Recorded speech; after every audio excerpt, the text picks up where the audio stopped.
I'd rather slit my own throat than read that book.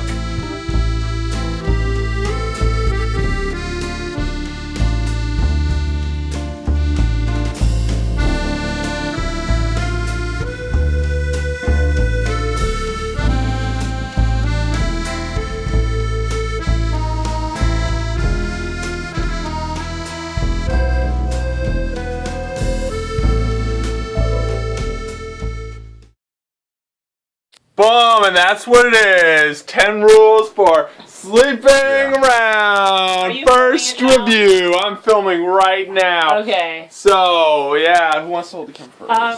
I'll talk first. Emma's gonna talk first. Okay, so I suppose first what I should do is I should look at my notes that I took. Yeah. Okay, whoa. First we got summary. Yeah, okay, summary. Alright, so, this movie... Someone's gonna take forever. No, we're gonna be really short. So this movie is about, like, a bunch of white people who, go to the Hamptons, and, like, there's, like, a classic Miss... Yeah, it's Midsummer Night's Dream, Taming of the Shrew, blah, blah, blah, like, everybody is, they all, like, change their names around, and everybody thinks that, like, other people are sleeping around, but they're actually not. Actually, wait, no, Jimmy, wait, okay, let me, okay, there are two couples. That's what happens. There are two couples. Yes.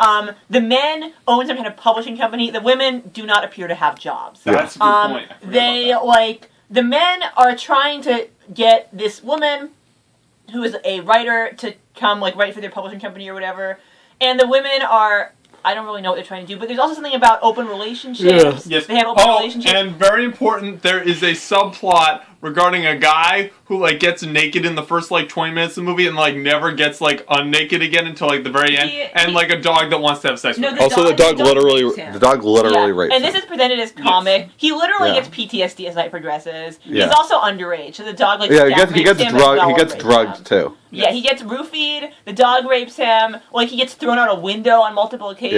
Yeah. Like, you actually feel bad for him, even though you hate every character in this movie, including him. But you actually hate... The torture that he undergoes is so severe that you actually feel sorry for him in spite of it. Alright, so I'm going to now talk about your thoughts about the movie. Okay, well, first I have to give my 2 ratings. Okay. Well, no. Ratings at the end. Ratings at the end.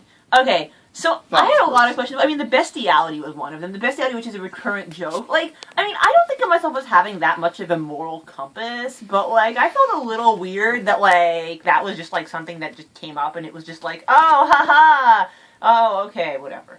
Not talking about that.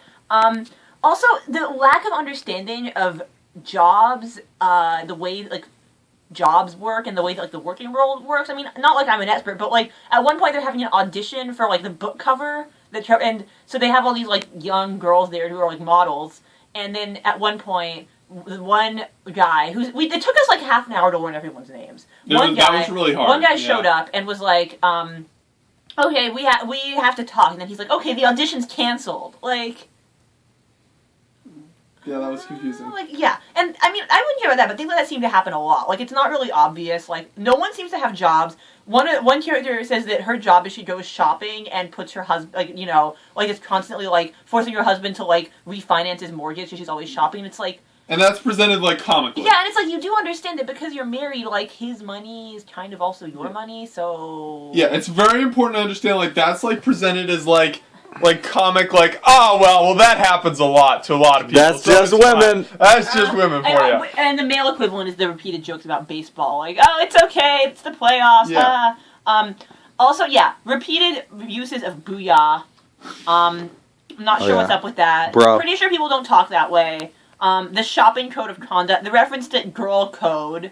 I will speak as a member of the female population. Yo, girls like shopping. Girl code is not a thing. Girls really like shopping. I can't speak for that, but girl code, I can assure you, is not an actual thing. It's not real. Referring to it is not a real thing.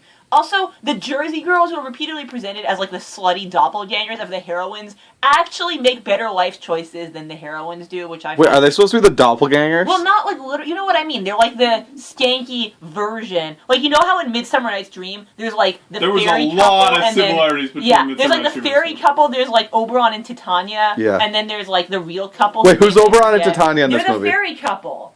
No, but who's Oberon and Titania are probably the writer lady and the, like, fake gay man. Yeah. But the point the problem is, like, there's not a lot of, like, direct character comparisons to like Midsummer Night's Yeah, Dream. But, there's no puck. Themes, Also, I like, think we should Well, make no, it clear. oh, wait, no, Midsummer Night's Dream what's is his face actually is Puck. good, and this is not. So I think if Nah, we Midsummer Night's Dream sucks. cross-dressing, mistaken identity. There's the whole like drugs, which like one character like actually yeah you know we who like not pretend to take this movie seriously. the naked like, guy I is don't- actually a lot like the donkey from Midsummer Night's Dream. Like, Bam! I refuse to Person. engage with this because this is like such a Alright. bad movie. That, Jimmy's like, thoughts now. Yeah. Jimmy, what do you think of the movie? Yeah, no, the movie like didn't really have any sort of like jokes in it. At least that were like. Well, it was trying to have. Yeah, there are no jokes that actually we received as jokes. I guess we Yeah. had like 2 laughs in total. Yeah. Most Which of what we were laughing at was not like things that they intended. Yeah, so like that's like a 2 out of like 200 hit rate. Yeah. So it's like 1%, I guess. So that's Yeah. pretty bad. The actual plot's basically like you cannot possibly follow it, and not really because it's complex, though it is complex. It's mostly because character motivations change like every 3 seconds, so you can never really tell who's trying to do what or why they're doing it. Yeah. And So- there's no consistency, and you care so little about any of them that you can't even really motivate yourself to figure out why they're doing the things. Yeah, that's the other thing is that like you can't have sympathy for like anyone in this movie because like they're all just like horrible people who do things for no reason. Yeah. So it's like you can't possibly care about what's happening either. So there's no jokes and there's no story. Yes. There's nothing. That They is also true. don't seem to know that Alright, Spanish and Portuguese are not the same language. Oh yeah. that Also, was, oh wait, side note. Side note. Okay. The person who did like the subtitles was the best part of the movie. yeah, they made like 100 mistakes. Yeah, including they spelled gauche, Goshe. Yeah. Yeah. I liked how they like tried to like show that the movie wasn't They important. had somebody speaking in Portuguese who they said was speaking in Spanish. They That was wrote also really good. 1,700 and Yeah, $17,000. $70,000. Yeah, that was really among good. many other Yeah. mistakes. So basically, I don't have a whole lot to add other than the soundtrack was total crap. I liked how that there was like it was composed by at the beginning. Yeah. Like it was Yeah. clearly some like indie actor, like indie, whatever. Okay. Everybody was indie in the sense that they were like scrub No, nothing. D-list isn't the same as indie. Indie yeah. is like Fine, whatever. intentional D-list. E-list, T-list, whatever. E- Like literally, you could have gotten these people from like a community theater, Yeah. and like they would have been about as talented They'd probably as been like Yeah, In some they ways, they probably probably better. would have been more talented. So the acting was crap, the writing was crap, Yeah. the music was crap, the like shots, it looked like a television show. It was not like there was no any sort of Yeah. like cinematography. to Every speak shot of. was just static shots of Yeah. people talking. There was a lot of that shot counter Yeah, shot. that was the only other That, side. that shows that I know a lot about movies. Well, like handheld shots. Yeah, like, Yeah. a lot of display the, classic like, handheld the shots. insanity. There was doodle writing for the for all the titles and stuff. But also the like 3 people. Like literally looked straight out of.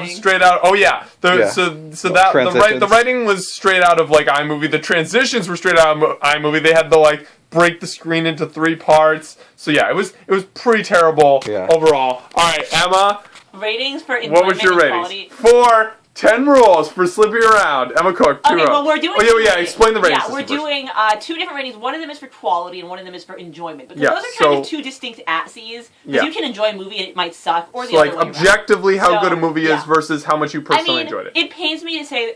It doesn't pain me to say this. I'm going to give it a 1 for both. This movie is very unusual in that it is simultaneously has nothing to offer as a work of art, but also is totally unenjoyable. There are not a lot of movies that can say that, so in a weird way, that's its own kind of accomplishment. So good job. Yeah, definitely 1 star for both. Objectively, like, there's no way anyone could defend having more than 1 star. Impossible.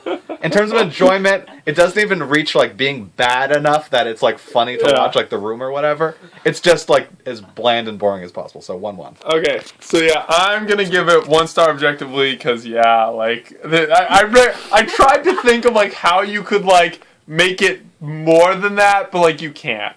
Like there's just no way you could watch this movie and come away with anything other than like 1 star, just objectively speaking. Personally, I give it a 1.25 because I enjoyed the joke about how the guy who was naked all the time turned out to be like the son of like the multimillionaire. I did. Oh, yeah. I Like, did That's true. enjoy They that. have that. so 1.25 for that. But other than that, yeah, like movie sucked. Never go see it. Do Like not spend money on it. At least I don't didn't don't see it. fake money on it. Don't watch it on Netflix. If somebody tries to pay you, just have nothing to do with the movie. We You will be watched better it. off. Alright. You don't have to. Average rating, 1 star for both. First review, 1 star for both. Yeah.